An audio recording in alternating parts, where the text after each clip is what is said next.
नमस्कार दोस्तों, मैं आपका साथी विपिन भाटी आप सभी का स्वागत करता हूं। आज के अपने इस सेशन में जो कि होने वाला है आपका कॉम्प्रिहेंशन का, जिसमें हम कॉम्प्रिहेंशन लेवल 2 मतलब मॉडरेट वाले क्वेश्चंस को कर रहे हैं। Good morning, good morning, good morning to all of you. उम्मीद करता हूं मेरे सभी दोस्त, सभी साथी एकदम बढ़िया होंगे भाई, शानदार होंगे, मस्त होंगे। आज के अपने सेशन में हम वही एक क्लोज टेस्ट, एक पैसेज और 4 पैराजंबल देखने वाले हैं। धीरे धीरे लेवल थोड़ा सा बढ़ता रहेगा, है ना। चलो, ऑल गुड। उम्मीद है आप लोग एकदम से बढ़िया हो गए, शानदार हो गए, मस्त हो गए, अपने सपनों अपने अपनों के लिए बहुत अच्छे से मेहनत कर रहे होंगे। ऑडियो विजुअल सब ठीक है, आप लोग तैयार हैं? कर आप अपना सेशन स्टार्ट करें। हम बिल्कुल ये सब जगह मदद करते हैं। मैं बोलूं कि सेम यहां से क्वेश्चन आ जाएगा तो वो झूठ है।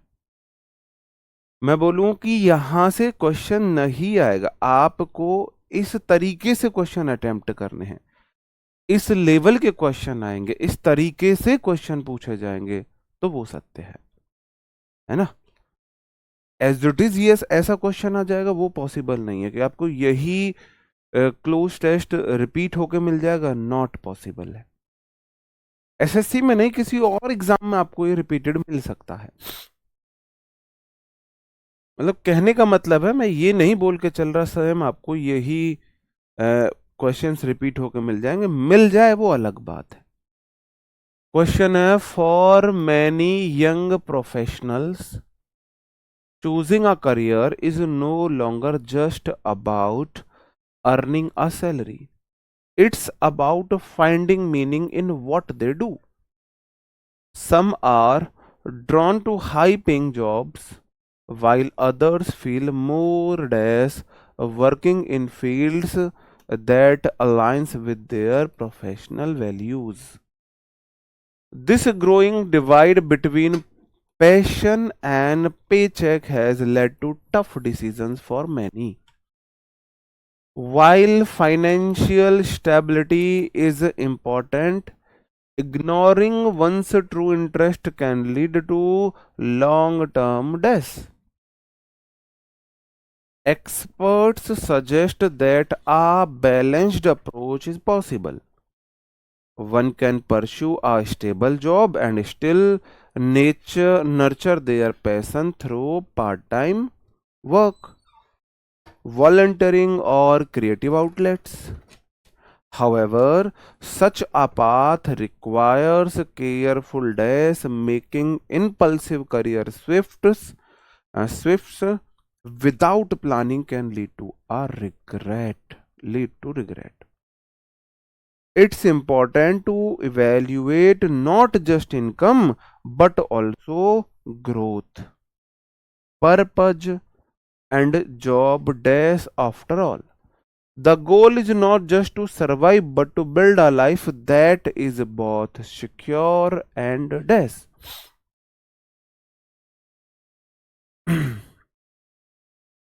तो आपने देखा, एक हमारे सामने क्लोज टेस्ट है, एक पैराग्राफ है जिसमें जगह जगह कुछ वर्ड्स मिसिंग है। तो वहां पे क्या अप्रोप्रिएट वर्ड आएगा ये हमें पता लगाना है दिए गए ऑप्शन में से।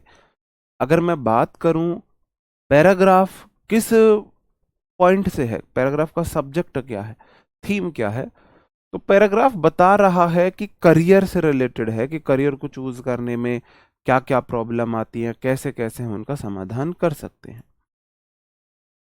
पहले क्वेश्चन है, पहले में क्या आएगा, पहला यहां पर some are drawn to high paying jobs while other feel more dash working in fields that align with their personal values. feel more क्या, feel more challenged है, comfortable है, प्राउड है या फुलफिल है। बताओ। एमटीएस में इजी टू मॉडरेट आता है, जो ये लेवल चल रहा है लगभग ये या इससे थोड़ा सा डाउन आएगा, 19-20 डाउन। फील चैलेंज्ड है, फील कंफर्टेबल है, फील प्राउड है या फील फुलफिल्ड है। बताओ। पहले वाले में आएगा फील मोर फुलफिल्ड, पहले में मोर फुलफिल्ड आएगा। दूसरे में क्या आएगा? सक्सेस, बर्नआउट, फ्रीडम या boredom?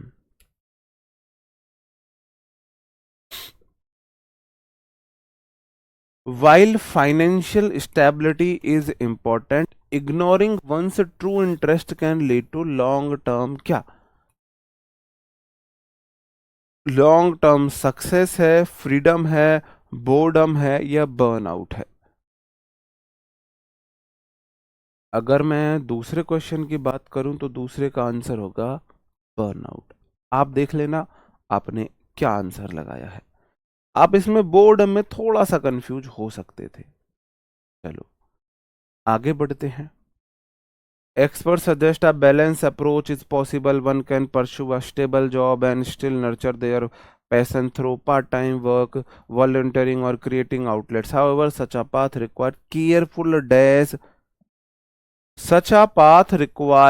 careful dash, making impulsive shift without planning care.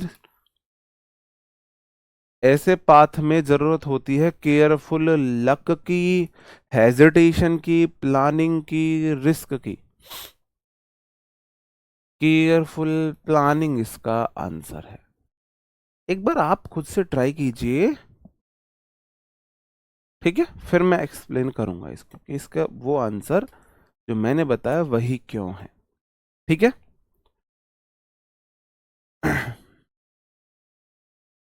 It's important to elevate not just income but also growth, purpose and job dash after all.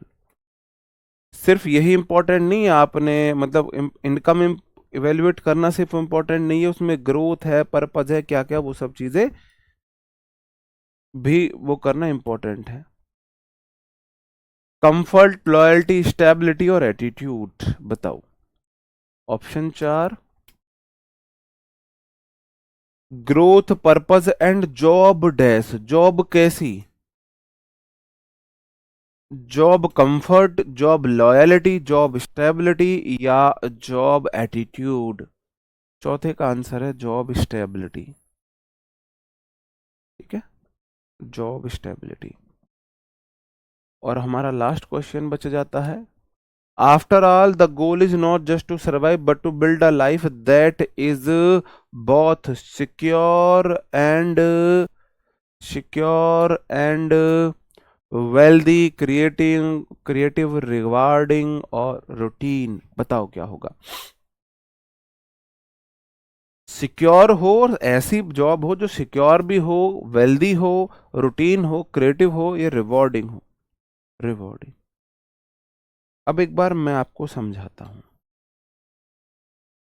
पूरा हम क्लोज टेस्ट पढ़ते हैं, उसे हिंदी में ट्रांसलेट करते हैं आपके लिए, और फिर जो आंसर मैंने लगाए उनको वेरीफाई करते हैं।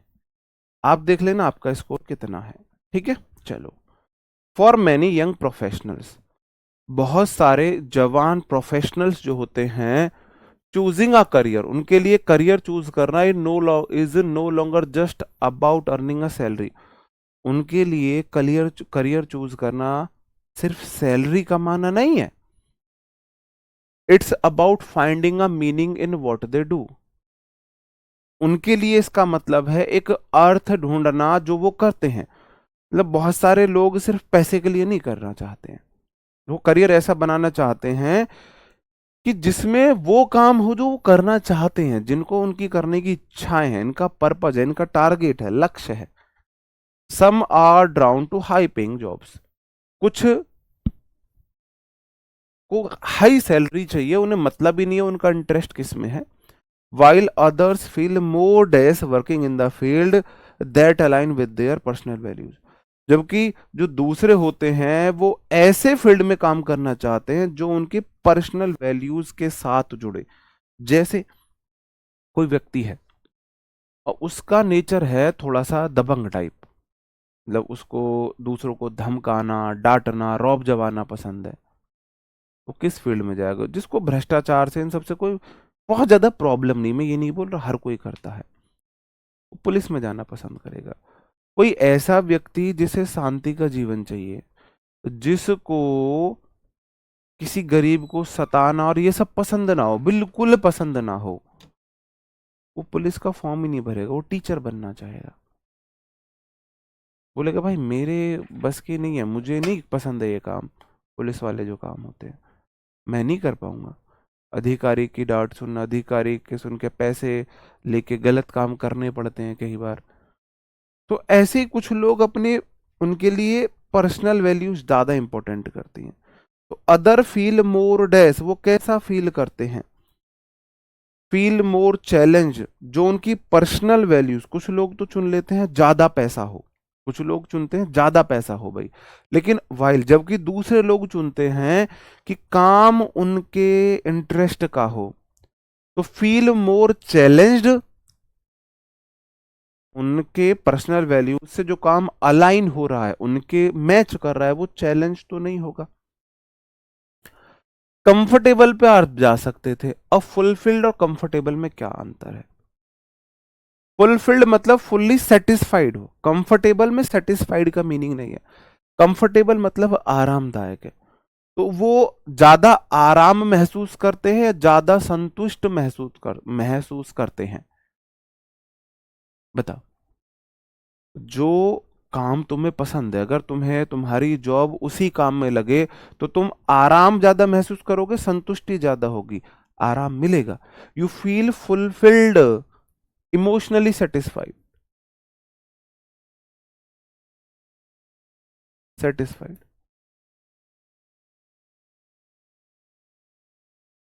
आप इमोशनली सेटिस्फाइड फील करोगे, है ना? तो इसका मतलब है you feel otherwise other feel emotionally satisfied working in the field that align with their personal values. ठीक है। दिस ग्रोइंग डिवाइड, यह जो बढ़ता हुए वो है डिवीजन है बिटवीन पैशन और पे चेक। एक तरफ पैशन है और एक तरफ है पे चेक, मतलब कि salary slip.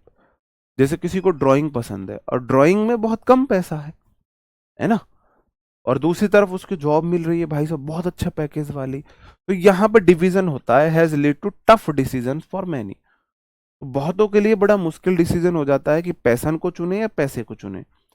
While financial stability is important, financial stability important है, ignoring one's true interest can lead to long term. अगर आप अपना सच्चा इंटरेस्ट को इग्नोर करते हो, भाई देखो फाइनेंशियल स्टेबिलिटी जरूरी है, लेकिन अगर आप अपने ट्रू इंटरेस्ट को इग्नोर करते हो तो लीड टू लॉन्ग टर्म। उससे लॉन्ग टर्म क्या होगा? आपने अपना इंटरेस्ट लूज करोगे तो सक्सेस तो नहीं मिलेगी, फ्रीडम तो नहीं मिलेगी, दो ऑप्शन कट गए, दो ऑप्शन नहीं हो सकते। अगर आपने अपना इंटरेस्ट को लूज करके फिर जॉब करोगे, ना तो तुम्हें सक्सेस मिलेगी ना फ्रीडम मिलेगी। अब या तो बर्नआउट होगा या बोर्डम होगा। तो long term Borden, long term उबाऊ चीजें होंगी, ये लॉन्ग टर्म बर्नआउट का मतलब हो जाएगा एक्सॉर्शन। मतलब आप मानसिक वो है इसमें, मानसिक थकान, मेंटली एग्जॉस्टेड फील करोगे आप। भाई जो जॉब है वो आपके इंटरेस्ट की नहीं है।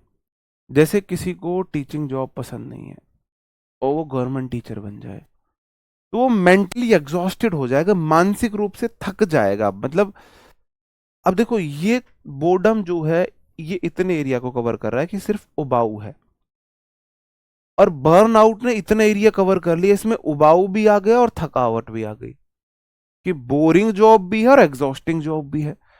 जब कोई काम आपके इंटरेस्ट का नहीं होता है, आप उसमें थकते भी हो, बोर भी होते हो। तो ये तो बोल रही है सिर्फ बोर्डम मतलब बोरिंग है, और बर्नआउट मतलब वो आप उसमें बोर भी फील होते हो और एग्जॉस्टेड भी फील होते हो, मतलब थके हुए टायर्ड भी फील करते हो। इसलिए लॉन्ग टर्म बर्नआउट आप फील करते हो।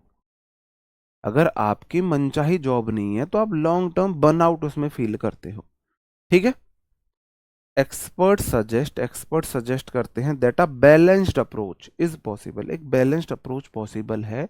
कैसी अप्रोच? जो दोनों को बैलेंस करे, one can pursue a stable job, कोई व्यक्ति एक स्टेबल जॉब परस्यू कर सकता है। जैसे आपको इंटरेस्ट है क्रिकेट खेलने में और आपके घर वाले आपको बनाना चाह रहे हैं इंजीनियर। अब क्रिकेट में सक्सेस मिले ना मिले, क्रिकेट खेलना आपका इंटरेस्ट है तो वहां आपको मेंटल थकान नहीं होगी।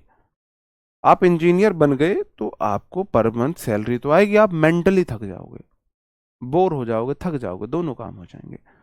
अब कह रहा है भाई दोनों चीजें पॉसिबल है। कैसे? एक स्टेबल जॉब ले लो और अपने पैशन को आप पार्ट टाइम वर्क के थ्रू नर्चर कर सकते हो, कि जॉब भी ले लो और अपने आप पैशन को भी थोड़ा बहुत फॉलो कर लो पार्ट टाइम में।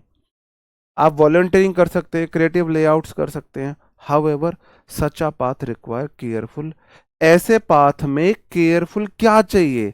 अगर आपने मेकिंग इम्पल्स मतलब बिना सोचे समझे आवेग में जोश में आके तुमने करियर बदल दिया बिना प्लानिंग के, तो तुम्हें रिग्रेट हो सकता है। अगर तुमने जोश में आके बहकावे में आके एकदम से करियर शिफ्ट कर दिया तो तुम रिग्रेट फील कर सकते हो बाद में। इसलिए ऐसा करने के लिए क्या चाहिए?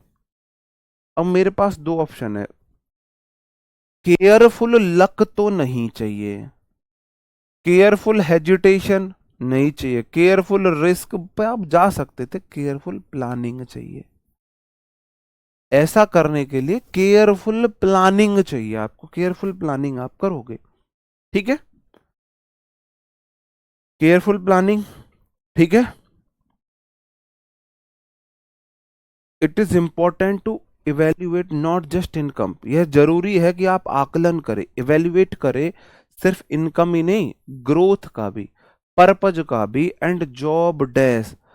After all of the goal is just survive, goal is not just survive but to build a life that is बहुत सिक्योर। अंत में हमारा उद्देश्य ऐसा नहीं है कि भाई हम सिर्फ सर्वाइव कर जाए, हमारा उद्देश्य है कि ये चीजें हमारी लाइफ सिक्योर भी हो। तो इसके लिए आपको क्या करना है? आपको इवेल्युएट करना है सिर्फ इनकम ही नहीं, अपनी ग्रोथ को, पर्पज को, और जॉब।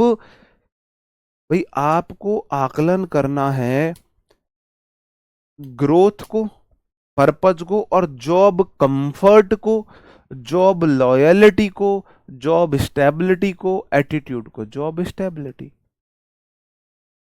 अब देखो आगे खुद बोला है आपको जॉब कंफर्ट नहीं देखना, आपको कंफर्ट मिल रहा है, जॉब स्टेबिलिटी नहीं है। जैसे आपको क्रिकेट खेलने में कंफर्ट मिलता है, आपको सिंगिंग में कंफर्ट मिलता है, लेकिन स्टेबिलिटी नहीं है, स्टेबिलिटी नहीं है। आप अगर किसी अच्छी कंपनी में इंजीनियर बन जाते हो तो वहां जॉब, गवर्नमेंट जॉब लगी, स्टेबिलिटी है। इसलिए उसने बोला देखो क्या क्या चीजें हमें देखनी है। हमें जॉब में देखनी है जहां इवेल्युएट करना है, ग्रोथ भी हो, एक पर्पज भी हो, और जॉब स्टेबिलिटी भी हो। आफ्टर ऑल, सबसे मतलब आखिर में गोल नॉट सिर्फ सरवाइव करना नहीं है, हम एक ऐसी लाइफ बिल्ड करना है जो सिक्योर भी है, और ऐसी लाइफ जो सिक्योर भी है, रूटीन में हो लाइफ, ऐसी लाइफ जो सिक्योर भी और रूटीन में हो, ऐसी लाइफ जो सिक्योर भी है और वेल्दी भी है, ऐसी लाइफ जो सिक्योर भी है और रिवार्डिंग भी है। जॉब सिक्योर भी हो और आपको रिवॉर्ड भी उसमें मिल रहे हो, कुछ रिटर्न में भी मिल रहा हो। इसलिए हमारा ऑप्शन सी हुआ था। ठीक है, चलो, उम्मीद है आपको समझ आया होगा। क्या था आपका स्कोर एक बार बताएंगे? अब हम आ जाते हैं पैसेज पर।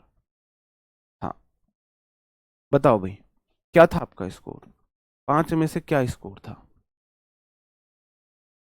क्वेश्चन है माइक्रो फाइनेंस इंस्टीट्यूट्स, MFIs जिसे शॉर्ट में बोलते हैं, have become crucial agents for advancing financial inclusion in rural areas। अब एक बार ना मैं इसको साथ के साथ एक्सप्लेन करता हुआ चलता हूं। माइक्रो फाइनेंस जो इंस्टीट्यूशंस होते हैं वो क्रूशियल एजेंट बन चुके हैं advancing finance inclusion in rural areas में। रूरल एरियाज में एडवांसिंग फाइनेंस चीजों के लिए एजेंट बन चुके हैं, through extending small loan and saving account to people who don't have access to conventional bank। Through मतलब उसके द्वारा एक्सटेंडिंग स्मॉल लोन प्रोवाइड करके, सेविंग अकाउंट प्रोवाइड करके, किनको, टू द पीपल, उन लोगों के लिए जिनके पास कन्वेंशनल बैंक की एक्सेस नहीं, जिनके पास कन्वेंशनल बैंक अकाउंट नहीं है, उन लोगों को ये लोन प्रोवाइड करते हैं, सेविंग अकाउंट प्रोवाइड करते हैं। MFIS एम्पावर्स एंटरप्रेन्योर्स, ये एंटरप्रेन्योर्स को एम्पावर करता है, ताकत देता है, शक्ति देता है। मोस्ट ऑफन, ज्यादा, बहुत अक्सर बार, विमेन टू इनिशिएट और scale up micro enterprises, women को शुरुआत करने के लिए, बढ़ाने के लिए, माइक्रो, छोटे छोटे उद्यम, अपना छोटे छोटे से व्यवसाय को या तो शुरू करने के लिए, वो उनको ग्रो अप करने के लिए। इन मोस्ट विलेजेस, ज्यादातर गांवों में, these loans support poultry farming, ये लॉन सपोर्ट करते हैं पोल्ट्री फार्मिंग को। आपने पोल्ट्री फार्मिंग की है, हैंडलूम वेबिंग को, हैंडलूम जो बुनाई बुनाई बुनाई जो होती है, टाइनी रिलेटिंग आउटलेट्स को, छोटे छोटे रिटेलिंग आउटलेट्स, आपने दुकान खोल ली, आपने कपड़ों की दुकान खोल ली, आपने परचूने की छोटी छोटी दुकानें खोल ली, उनके लिए लोन प्रोवाइड करते हैं।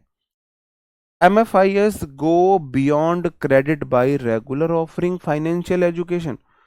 MFIs उससे भी दूर जाता है, बाई बियॉन्ड क्रेडिट, सिर्फ क्रेडिट मतलब उधार देने, MFIs उधार देने से भी दूर आगे बढ़ के वो रेगुलेट करता है, ऑफरिंग कैसी, फाइनेंशियल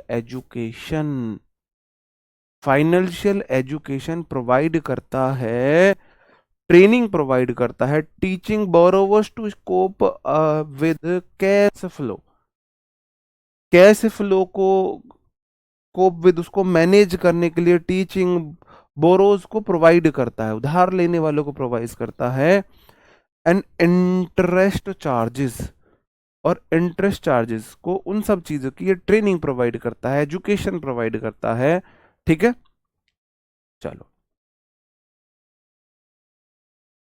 क्रिटिक्स वॉर्न, जो आलोचक हैं वो चेतावनी देते हैं, हाउएवर की, दैट एक्सेसिव इंटरेस्ट रेट, कि वो जो बहुत ज्यादा इंटरेस्ट रेट है, एंड रीपेमेंट जो प्रेशर है, फिर से पेमेंट को बार बार करने का जो प्रेशर है, कैन रिजल्ट इन ओवर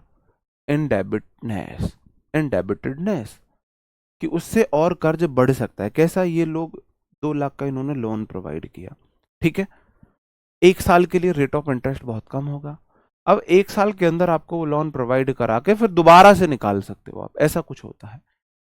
तो आपको क्या करना, रीपेमेंट करनी पड़ती है, वरना बहुत तकड़ा इंटरेस्ट लगा देते हैं, तो वो हाई इंटरेस्ट रीपेमेंट, ये सब। टू अवॉइड सच रिस्क, ऐसे रिस्क को अवॉइड करने के लिए, सम MFIs लिमिट इंटरेस्ट रेट, वो इंटरेस्ट रेट को लिमिट करती हैं। स्प्रेड रीपेमेंट टर्म्स को स्प्रेड करती हैं, बोलती है भाई तुम पैसा लिमिटेड टाइम में भर दो। रिसर्च इंडिकेट्स, जो रिसर्च हुई है वो ये इशारा करती हैं, that when complimented bye market linkage, जब इनको मार्केट लिंकेज के साथ जोड़ा जाता है, कॉम्प्लीमेंटेड मतलब पूरक किया जाता है, मिलाया जाता है, such as guaranteed buyers for fruits and vegetables, micro finance can trigger sustainable economic growth and poverty reduction. कैसे, मतलब आपने क्या किया, ये बोल रहा है कि आपकी, जैसे आपको दिए 2 लाख रुपए का लोन, कि भाई आप अपने फ्रूट्स की, है ना, शॉप खोलो, 1 लाख का लोन दिया। अब एक तो यही काम है, दूसरा है कि भाई वो आपको क्या भी प्रोवाइड कर रहा है, बायर्स प्रोवाइड कर रहा है, कि इस एरिया में फ्रूट्स की दुकान कम है, या आपको स्कीम बता दी, आपको ऐसा एरिया बताया, कुछ बायर्स भी फिक्स करे, तब ये ज्यादा, भाई फ्रूट्स एंड वेजिटेबल्स के मतलब, उससे micro finance can trigger sustainability, उससे सस्टेनेबिलिटी बढ़ेगी, इकोनॉमिक ग्रोथ बढ़ेगी, और पॉवर्टी कम होगी। चलो, पहला क्वेश्चन है the primary function of micro finance institutes according to the passage is to. उनका जो मुख्य फंक्शन है एमएफआईएस का वो क्या है? Charge high rate of interest to rural borrowers, जो ग्रामीण बोरोवर्स है उनसे ऊंचे रेट पर इंटरेस्ट लो। प्रोवाइड लार्ज कॉर्पोरेट लोन, बड़े बड़े कॉर्पोरेट लोन प्रोवाइड करना नहीं। Offer financial services to those excluded from traditional banking system, जिनके पास बैंकिंग सिस्टम सामान्य वाला जो ट्रेडिशनल वो नहीं है उनको फाइनेंशियल सर्विसेज प्रोवाइड कराता है, ऑफर कराता है। बिल्कुल सही है। नेशनल मॉनेटरी पॉलिसी को रेगुलेट करता है? बिल्कुल नहीं करता है। अब देखो अपनी बात प्रूफ करूं, अपनी बात प्रूफ कर देता हूं। क्रूशियल एजेंट बन चुका है फाइनेंशियल रेगुलर एरियाज में क्या? लोन वगैरह सेविंग अकाउंट प्रोवाइड करा के, जिनके पास कन्वेंशनल बैंक की एसेस नहीं है उनको प्रोवाइड करा है। पहले क्वेश्चन मेरा यहां पर प्रूफ हो गया। In the context of the above passage, इस दिए गए पैसेज के संदर्भ में micro entrepreneurship most nearly means, sorry, micro enterprises most nearly means, micro enterprises enterprise समझते हो आप? मल्टी नेशनल कॉर्पोरेशन नहीं, एंटरप्राइज मतलब जो उद्यम होता है। गवर्नमेंट एजेंसीज है नहीं, फैमिली ओन फॉर्म है नहीं, स्मॉल स्केल बिजनेसेस है। माइक्रो मतलब स्मॉल और एंटरप्राइजेस मतलब बिजनेस होता है, तो स्मॉल स्केल बिजनेस हो गया। बिना पैसेज के भी कर देते आप इसे, तो बिना पैसेज के कर देते। तीसरा क्वेश्चन है which benefit of MFIs is mention beside landing money.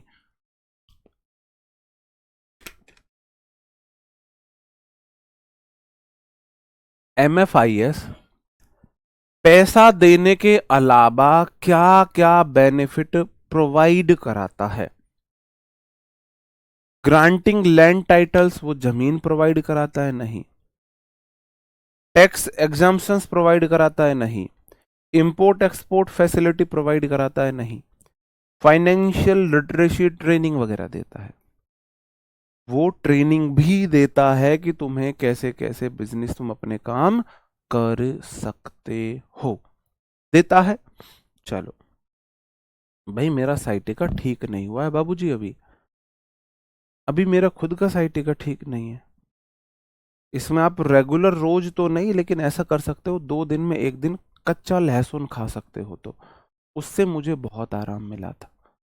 वो आप ट्राई कर सकते हो अगर किसी को प्रॉब्लम है। What is the key criticism of micro finance highlighted in the passage? की क्रिटिसिज्म क्या है? मुख्य आलोचना क्या है जो हाईलाइट की गई है पैसेज में?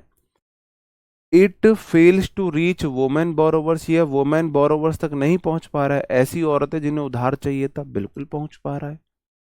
It offer only saving account, सिर्फ सेविंग अकाउंट ऑफर करता है? नहीं, ये तो बाकी बहुत चीजें दे रहा है, पैसा भी दे रहा है।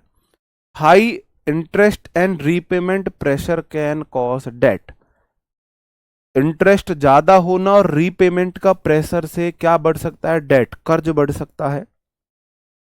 इट मैंडेट मार्केट लिंकेज, ये मार्केट लिंकेज को मैंडेट करता है? नहीं, वो तो अब बाद में करने लगा है। मैंडेट मतलब पक्का करता है, सुनिश्चित नहीं करता।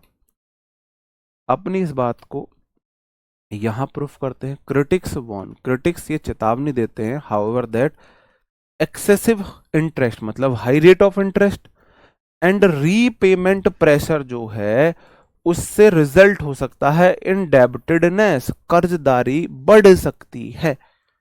ठीक है, वही बात ऑप्शन सी में बोली गई है। हाई इंटरेस्ट और रीपेमेंट प्रेशर से डेट कॉज हो सकता है। बताओ। हाँ, मैं ही तो डॉक्टर हूँ, सारी दवाइयाँ का इलाज मैं ही बताऊंगा। मैं टीचिंग छोड़ के डॉक्टरिंग शुरू कर देता हूँ अब। According to the author, sustainable impact occurs, author लेखक के अनुसार जो सस्टेनेबल इम्पैक्ट है, स्थिरता का जो प्रभाव अकर्स, वो होता है when micro finance is combined with, मतलब स्थिरता आती है जब माइक्रो फाइनेंस जुड़ता है किसके साथ, हाई रेट ऑफ इंटरेस्ट के साथ जुड़ेगा तो स्थिरता काहे को आएगी भाई। शॉर्ट लॉन टेनर टेनर के साथ जुड़ेगा नहीं, गवर्नमेंट बेल आउट से जुड़ेगा नहीं। ये तो मार्केट लिंकेज हो सकता है या शॉर्ट लॉन टेनर हो सकता है, देखते हैं। ये तो शॉर्ट लॉन टेन्योर हो सकता है या मार्केट लिंकेज। अब देखो यहां पर रिसर्च इंडिकेट करती है complemented by market linkage such as guaranteed buyers मिले, fruit vegetables, Microsoft, micro finance can trigger sustainable economic growth. Sustainability कब आ रही है, जब उसे लिंक किया जाए मार्केट लिंकेज के साथ। कॉम्प्लीमेंटेड बाय, कॉम्प्लीमेंट उसे पूरक किया जाए, उसको साथ मिलाया जाए, उसे कंबाइंड किया जाए किसके द्वारा, मार्केट लिंकेज के साथ। सच एज एग्जांपल के लिए गारंटेड बायर्स मिले, इस तरीके से। तो मार्केट लिंकेज के साथ जब उसे जोड़ा जाता है, कंबाइंड किया जाता है, तो सस्टेनेबली इंपैक्ट आता है।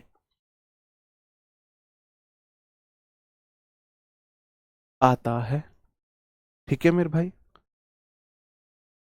मेरे भाई इस एज में ये बीमारी ना, ये दिखाता है कि आप कितने आलसी हो। आप कितने आलसी हो। मैं बॉडी बिल्डिंग नहीं बता रहा आपको कंपटीशन करना है किसी से, मैं ये नहीं बोल रहा हूं कि आपको कंपटीशन खेलना है, आपको फिट रहना है।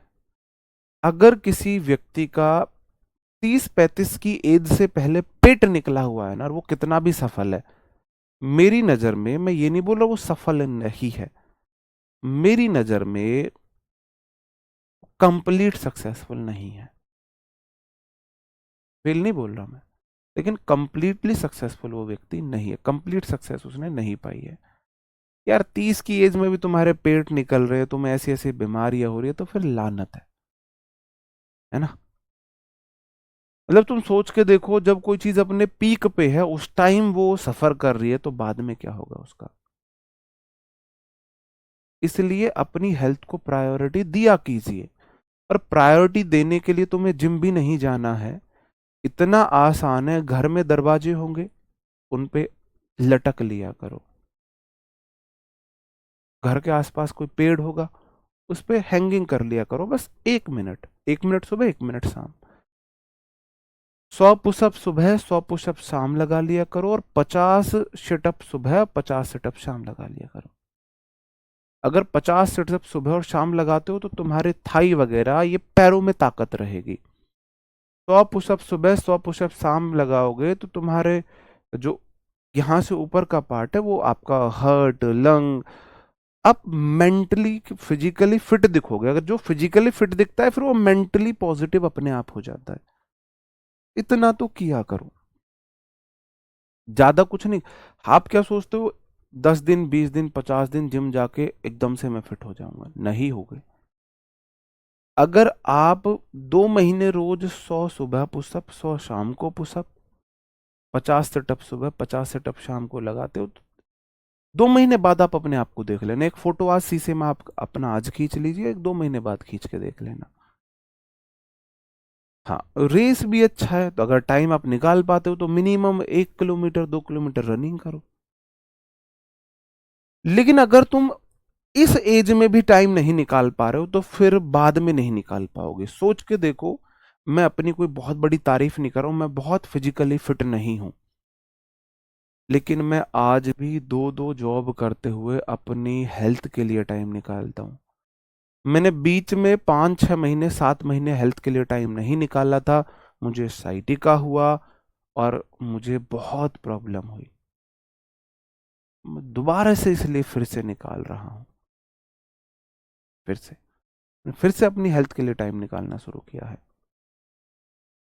ठीक है, चलो ये रीअरेंज करना है आपको, बताओ।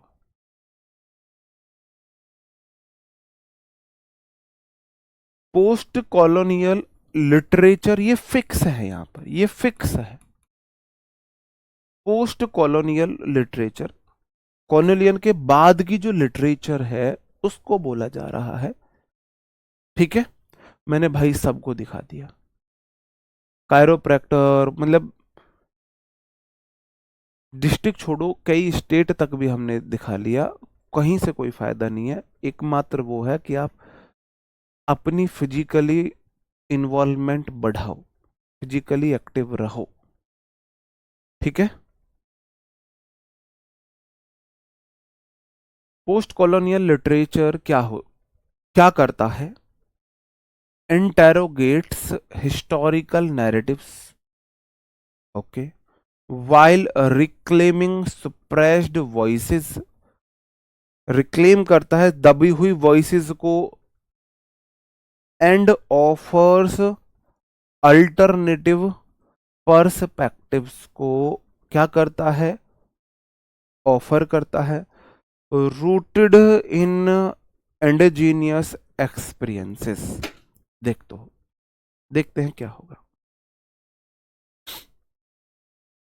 मैंने बोला अगर कोई सेंटेंस एंड से शुरू हुआ है, मतलब अगर आपको एंड किसी सेंटेंस के बीच में दिख जाए तो वो सबसे बड़ी हेल्प करेगा आपकी। वो सबसे बड़ी हेल्प किस में करेगा? आपको इस सीक्वेंस को बनाने में करेगा, क्योंकि एंड है बिचौलिया, सेम चीजों को जोड़ता है ये। आपने देखा एंड से इधर जुड़ा हुआ है ऑफर्स, वर्ब की फिफ्थ फॉर्म, अल्टरनेटिव पर्सपेक्टिव्स को ऑफर करता है, इंटेरोगेट्स ये भी V5 है, हिस्टोरिकल नैरेटिव्स को। अब एंड ऑफर्स और फिर ये तो नहीं आ सकता, पहले P आएगा फिर R आएगा। देखो ये एंड है, एंड के इधर V5 प्लस उसके ऑब्जेक्ट, एंड के इधर V5 प्लस उसके ऑब्जेक्ट, ऐसे ही तो पॉसिबल है। तो इसका मतलब है P के बाद R होना चाहिए, P से पहले R नहीं आ सकता है। अब मेरे भाई P के बाद R इसमें है, इसमें P से पहले R गलत हो गया, इसमें P से पहले R गलत हो गया, इसमें P से पहले R गलत हो गया। कैसा लगा तुम्हें मेरा लॉजिक? अगर एंड दे दिया, पैरा जंबल में एंड दे दिया तो सबसे बड़ी मदद आपकी ये करेगा, इससे बड़ी मदद आपकी कोई कुछ नहीं करेगा।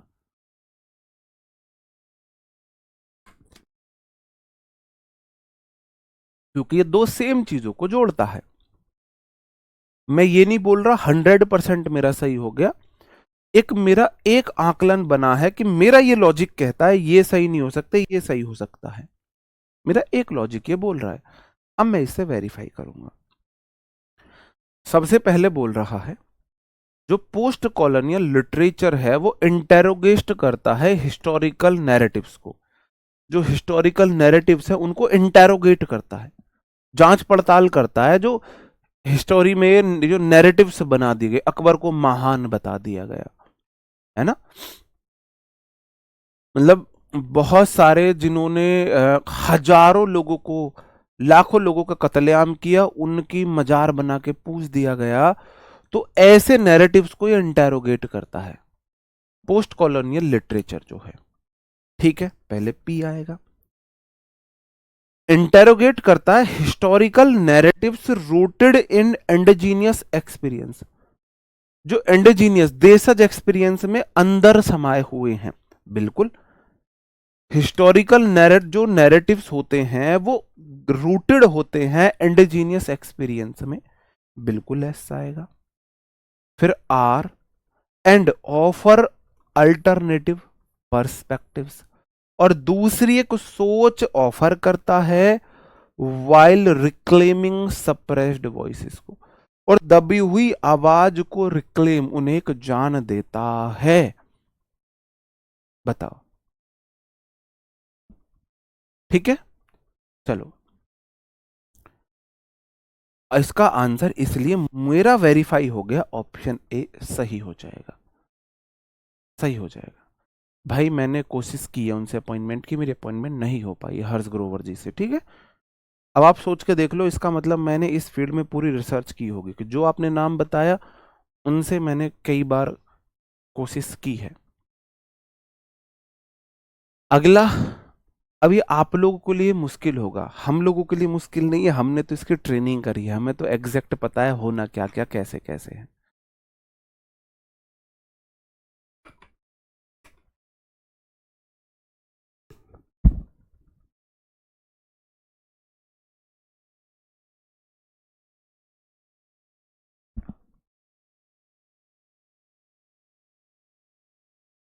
कोई फिक्स नहीं है, आपको देखना है क्या करना है।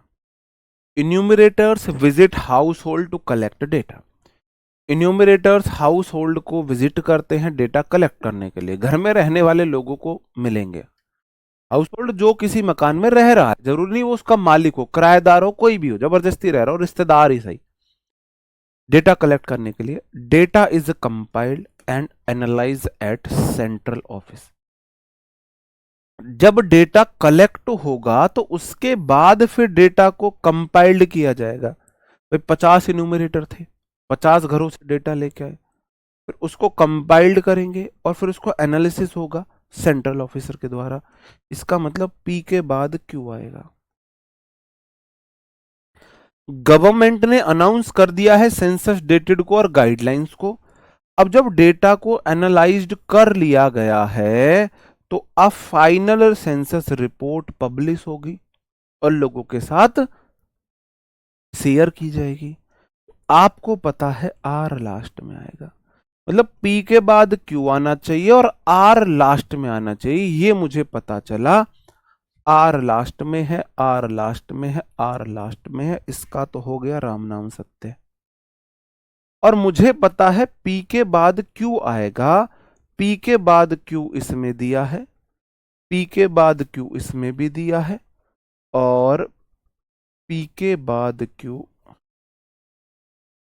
सॉरी सॉरी, आर नहीं एस लास्ट में आएगा, S S, sorry sorry sorry sorry, जो फाइनल रिपोर्ट ये वाला है ना तो एस लास्ट में आएगा, एस लास्ट में आएगा, ठीक है। फिर तो वैसे ही सही हो गया हमारा, एस लास्ट में आएगा और पी के बाद क्यू आना चाहिए।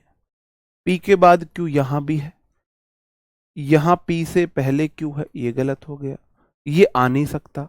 अब यह तो देखो ये ठीक है, अरे ये तो सारे ही सही हो गए हमारे, सारे ही ऑप्शन एलिमिनेट हो गए। कैसे? मैंने बोला एस लास्ट में आएगा, एस लास्ट में आया, यहां पर आया, ठीक है। पी के बाद क्यों आना चाहिए, पी के बाद क्यों आया है, हो गया लॉजिक सही, ठीक है। और दूसरा वेरीफाई करते हैं अपने ऑप्शन को। भाई मैंने एक लॉजिक लगाया, उससे बाकी ऑप्शन एलिमिनेट किए, फिर मैंने वेरीफाई किया। वेरीफाई कैसे किया? सबसे पहले गवर्नमेंट अनाउंस करेगी डेटा गाइडलाइन, अनाउंस करेगी, फिर इन्यूमरेटर डेटा लेंगे, डेटा को एनालाइज किया जाएगा, फाइनल रिपोर्ट भरी जाएगी, लोगों के सामने पब्लिश होगी। कि सिंपल है। तो मैंने ऐसा नहीं बहुत सिंपल डायरेक्ट समझा देता, मैंने आपको बस अपने जो लॉजिक है उनसे ऑप्शन एलिमिनेट करने बताए, वरना बहुत आसान था। अगला है ancient method mythologies dash while adapting to contemporary interpretations and themes influencing modern literature, cinema, and philosophy, preserving cultural traditional through oral storytelling, have trans transcended time and geographical boundaries। बताओ क्या होगा? आप बोलोगे जी एंशियंट माइथोलॉजीज, प्लूरल है, इसको verb चाहिएगी, तो have transcended time and geographical boundaries, उसने उस चीज को पार कर लिया, समय को, जोग्राफिकल बाउंड्रीज को उसने क्रॉस किया है। ठीक है, बहुत बढ़िया। ऐसे से हो सकता है, हो सकता है। उसके बाद क्यों दिया है, इन्फ्लुएंसिंग मॉडर्न लिटरेचर, जब उसने जोग्राफिकल बाउंड्रीज को, टाइम को क्रॉस किया तो उसने मॉडर्न लिटरेचर को, सिनेमा और फिलॉसफी को इन्फ्लुएंस करेगी, बिल्कुल ठीक है, हो सकता है। और उसके बाद preserving cultural traditional through oral story telling, और प्रिजर्व कर रही है कल्चरल ट्रेडिशन को ओरल स्टोरी टेलिंग से, और while adopting to contemporary interpretations and themes, और वह एडॉप्ट कर रही है कंटेम्प्ररी, उसी टाइम, सेम टाइम वाले इंटरप्रिटेशंस को और थीम्स को। लास्ट में पी आएगा, बिल्कुल सही है, सीधा लॉजिक लग गया। वैसे ही सब्जेक्ट के अकॉर्डिंग वर्ब, सब्जेक्ट के साथ वर्ब लगा दी हमने। बताओ,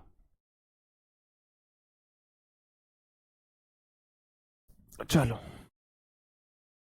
और आज का लास्ट क्वेश्चन है, the document is scan to exact text using OCR software. Document को स्कैन किया जाता है टेक्स्ट को एक्सट्रैक्ट करने के लिए OCR सॉफ्टवेयर से। ओरिजिनल पेजेस को अपलोड किया जाता है इमेज फॉर्मेट में। एरर, जो स्कैनिंग टेक्स्ट में एरर है उन्हें करेक्ट किया जाता है मैन्युअली, और आउटपुट को सेव किया जाता है सर्चेबल PDF फॉर्मेट में। ऐसा है, किसी बात का कोई आपके हाथ से लिखे हुए कुछ भी हैं, उनकी PDF बनानी है, तो जो ओरिजिनल पेजेस हैं उन्हें फोटो खींचेंगे हम, उन्हें अपलोड करेंगे पहले, बिल्कुल ठीक है। ठीक है, जो डॉक्यूमेंट है फिर उसे स्कैन करेंगे extract text using OCR software. OCR software से उन फोटोज को स्कैन करेंगे, कर दिया जी स्कैन। उसके बाद उसमें हमें एरर मिलेगा, एरर को स्कैन करेंगे और उन टेक्स्ट को खुद से करेक्ट करेंगे। भाई यहां एरर है, हमने करेक्ट किया। ये तो हमारे टाइपिस्ट करते हैं, हमें तो बहुत अच्छे से पता है। फिर जो आउटपुट आएगा उसे सेव कर लेंगे, किसके रूप में, प्रिंटेबल PDF के रूप में। हमारे टाइपिस्ट रोज कर रहे हैं इस काम है, हमारे सामने करे, इसलिए हमें पता है। ठीक है, उम्मीद है आपने कुछ नए रूल्स, नए तरीके, नया ज्ञान आज सीखा होगा। और जो मेरा थोड़ी सी वैसी बातें मैंने गुस्से में या आपको अपना मान के बोल दी थी, उन बातों को आपने अपनेपन में लिया होगा, अदर वे में नहीं लिया होगा। आज के लिए इतना ही, अभी आपसे फिर मिलते हैं, अभी वोकैब की क्लास होगी। तो अभी अपना ख्याल रखें, पढ़ते रहे, bye bye, thank you, take care, जय हिंद दोस्तों।